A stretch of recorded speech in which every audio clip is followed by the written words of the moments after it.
आपको मैं बता दूं, 1947 में जब कांग्रेस को ये देश हाथ लगी थी तो यहाँ एक पिंड बनाने की भी कारण, इसमें एम्स किसने बनवाया, आईआईएम किसने बनवाए, आईआईटी किसने बनवाई, एनआईटी किसने बनवाया, इसरो किसने बनवाए, इस देश को परमाणु संपन्न किसने बनवाया, कल कारखाने किसने लगवाए, रेलवे का चौमुखी विकास किसने करवाई, शिक्षा का अधिकार किसने दिलाया, रोजगार के अवसर किसने तलाश करवाए, स्वास्थ्य के अधिकार किसने दिलाया, रोजगार का हो या इंदिरा आवास के नाम पर गरीब परिवारों का आर्थिक मदद हो, ये सारी चीजें कांग्रेस सरकार ने ही करवाई। जी, आपका भी स्वागत मैं करता हूं और आपके न्यूज चैनल और आपके तमाम व्यूअर्स को मेरा आदाब और नमस्कार।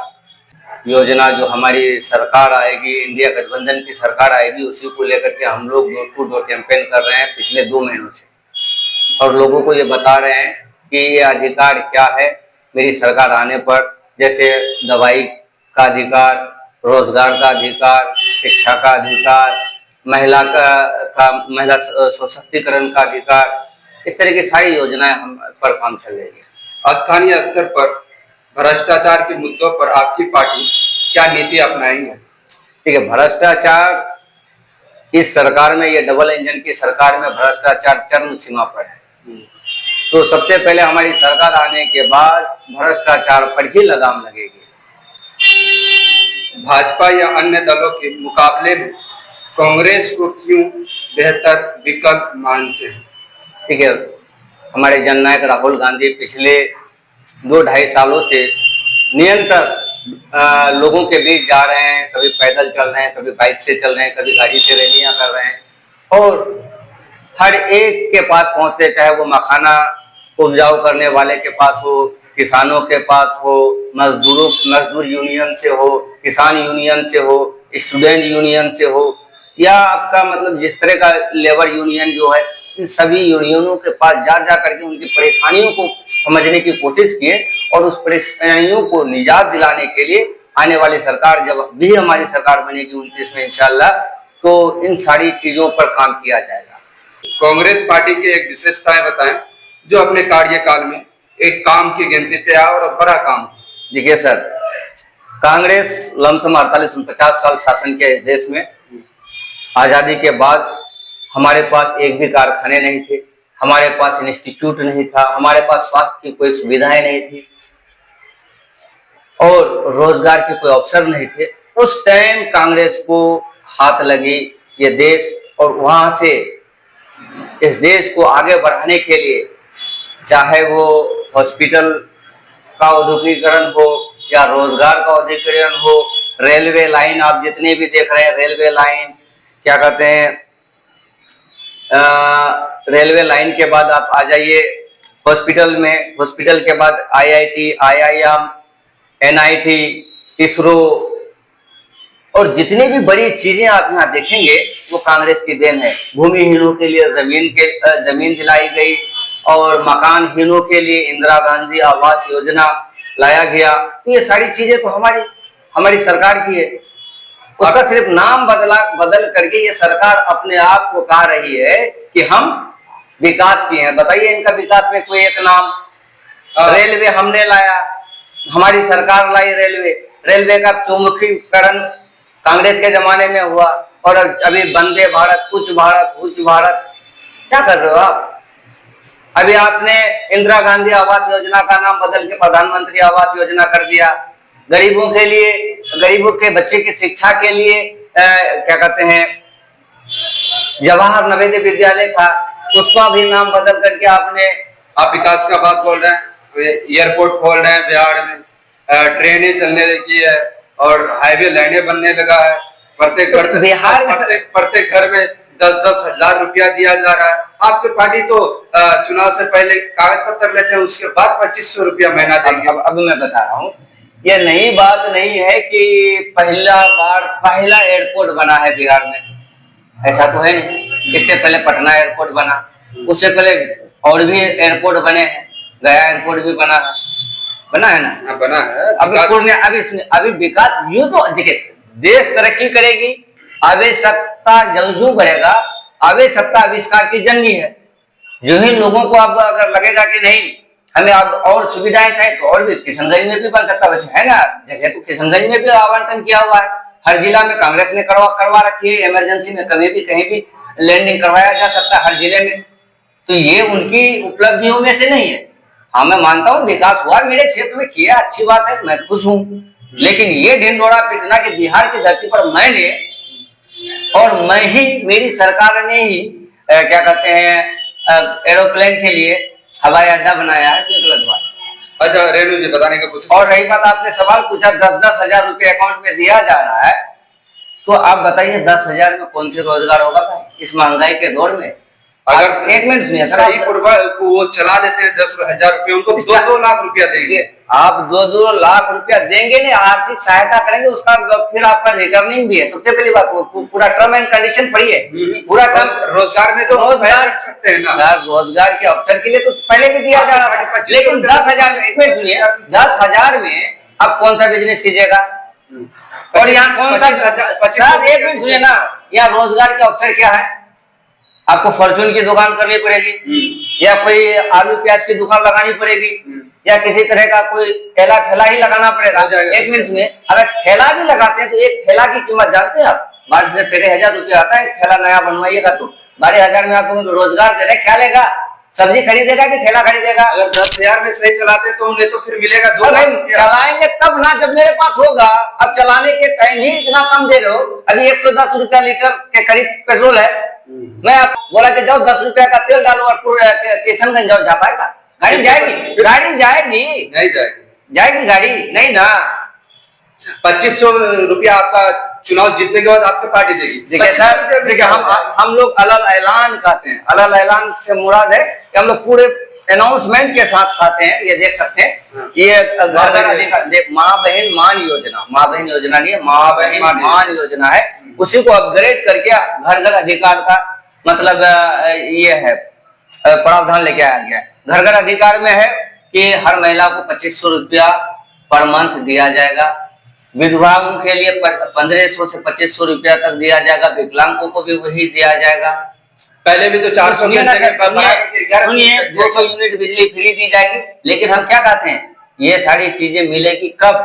जब हमारी सरकार बनेगी। तो इसी के एवज में ये सरकार, पलटू राम की सरकार, तुरंत यू टर्न मारा और 400 के जगह 1100 किया। फायदा हुआ ना? देखिए, हम लोग हमेशा हिंदुस्तान के भलाई के लिए लड़ते हैं, हिंदुस्तान की तरक्की के लिए लड़ते हैं, हिंदुस्तान के लोगों के अमन व सुकून के लिए लड़ते हैं। तो हमारे अगर एक कदम आगे बढ़ाने से किसी को फायदा हो रहा है तो हम लोग बहुत खुश हुए कि हम लोग जब जो ही 2500 रुपया का, हमारी पार्टी जो ही 2500 रुपया का अनाउंसमेंट किया तो मुख्यमंत्री यूटर्न मार करके 1100 रुपया देना स्टार्ट कर दिया। तो ये खुशखबरी है ना, हमारी महिलाओं को मिले। उसके बाद 125 यूनिट बिजली फ्री देने जा रही है। जो ही हमारी पार्टी ने अनाउंस किया, मेरी गठबंधन ने, कि हम लोग 200 यूनिट फ्री देंगे, तो लोग वो 125 यूनिट फ्री करना स्टार्ट कर दिया। भाजपा या अन्य दलों के मुकाबले में कांग्रेस का योगदान क्या रहेगा, उसमें टक्कर कैसा सामना करना पड़ेगा? देखिए सर, सीमांचल में हमेशा आमने सामने की लड़ाई हुई है। आमने सामने? हाँ, आमने सामने भाजपा वर्सेस कांग्रेस की लड़ाई होती है और होगी। आप पिछला चुनाव देख लीजिए 2024 का, 24 सीट सीमांचल में है, 24 में से 8 जीती है बीजेपी, 5 जीती है कांग्रेस, जदयू 3 जीता है, आरजेडी 1 जीती है, एक क्या कहते हैं निर्दलीय चुनाव जीते हैं, और AIMIM एक पिछली बार एक लहर चल गई थी, उसमें वो 5 सीट जीतने में कामयाब हो गए थे। लेकिन अब किसी की भी नहीं चलेगी, यहाँ सिर्फ 2 ही पार्टी चलेगी। कौन सा? वो आमने सामने की टक्कर है, भाजपा वर्सेस कांग्रेस, कांग्रेस वर्सेस भाजपा की है, या भाजपा वर्सेस कांग्रेस। अभी तो आरजेडी की विधायक है, आरजेडी दावा करे वो क्षेत्रीय पार्टी है। वैसे वो लिखता है कि हम राष्ट्रीय पार्टी है, राष्ट्रीय है होगा, लेकिन वो क्षेत्र में ही सबसे ज्यादा पॉपुलर है। और क्षेत्र में भी उनकी जनाधार मुझे घटता हुआ नजर आ रहा है, क्योंकि सीमांचल जैसे क्षेत्र में मरहूम तस्लीम गांधी, जो हमारे सीमांचल गांधी के नाम से जाने जाते थे, उन्हीं के बनिस्बत यहाँ उनका जनाधार था। जब से मरहूम गांधी दुनिया से रुखसत हुए, तब से उसका जनाधार घट गया। देख लीजिए। आप कैसे बात बोल रहे हैं रेड्डी जी? अभी मौजूदा विधायक है, वो तो क्षेत्र भ्रमण कर रहे हैं और वो तो कह भी रहा है कि मेरे नाम से टिकट कंफर्म है। अब कौन क्या कहता है, वो बड़े लोगों की बड़ी बड़ी बातें।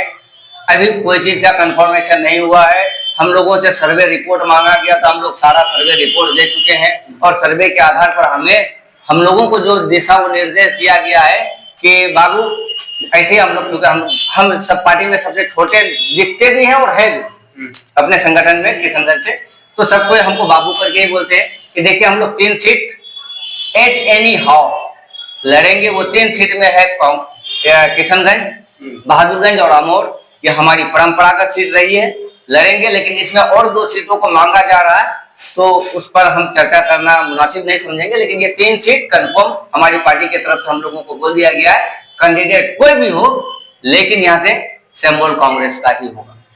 और जो अभी जीते हुए हैं आरजेडी का विधायक, जीते हुए एमआईएम से जीत के भाग करके गए हैं जो आरजेडी, अब देखिए वो भाग के गए क्या करके गए वो जनता जाने। अच्छा, हमारा जो ये है रूल है कि कौन कहाँ से आया कहाँ गया उससे हमको बात नहीं है। हमको, मैं जिस पार्टी में हूँ उस पार्टी का प्रोटोकॉल अदा कर रहा हूँ। हमें जो चीज मांगी जा रही है मैं वो चीज देता हूँ। आप देख सकते हैं विधानसभा 46 से स्टार्ट होता है सीमांचल अररिया से, और आपका 69 मतलब 69 जाकर के आपका कटिहार में खत्म होता है। इसमें आरजेडी का जनाधार नहीं देखते। सिर्फ एक और एक सीट मौलाना असरारुल हक कासमी साहब के साहबजादे ने एक सीट उसका बचाने में कामयाब रहा था। वो सीट है ठाकुरगंज।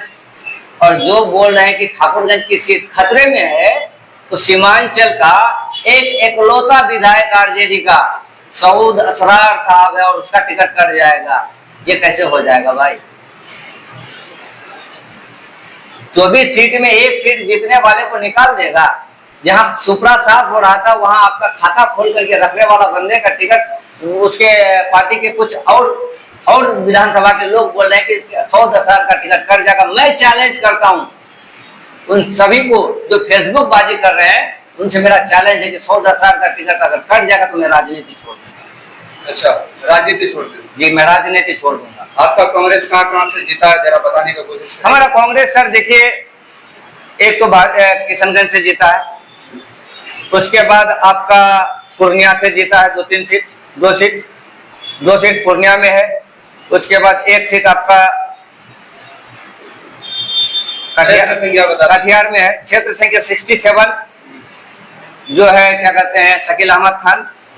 उसके बाद 64 जो है वो जीता है, 60 वो जीता है। उसके बाद क्या कहते हैं 54 तो आप जान ही रहे हैं। तो हम लोगों ने 24 में से 5 जीता है उस लहर में भी। लेकिन हमारा गठबंधन मेरा यहाँ मतलब अधिक सीट लड़ने के बावजूद भी 1 सीट जीतती है, तो उसी की वजह से थोड़ा सरकार बनने में हमें दुश्वारी हुई और सरकार से हम लोग दूर हो गए, क्योंकि वो क्षेत्रीय पार्टी है और हमारी पार्टी उसको क्षेत्र में बड़ा पार्टी मानती है। लगभग कांग्रेस को इस बार कितने सीटों पर उतारा जाए? सर देखिए, हम लोगों का डिमांड, हमारी पार्टी का डिमांड, हमारा डिमांड नहीं, हमारे पार्टी के जो प्रभारी हैं कृष्णा अल्लाह सर का, उन्होंने 14 सीट का डिमांड किया। 24 में से 14 सीट का डिमांड किए हैं और वो उसमें अड़िग हैं, जिसके वजह से आज तक सीटों का मतलब अनाउंसमेंट नहीं हो रहा। और जो ही अभी 2-4 दिन में आपको सीट का बंटवारे का घोषणा मिल जाएगा।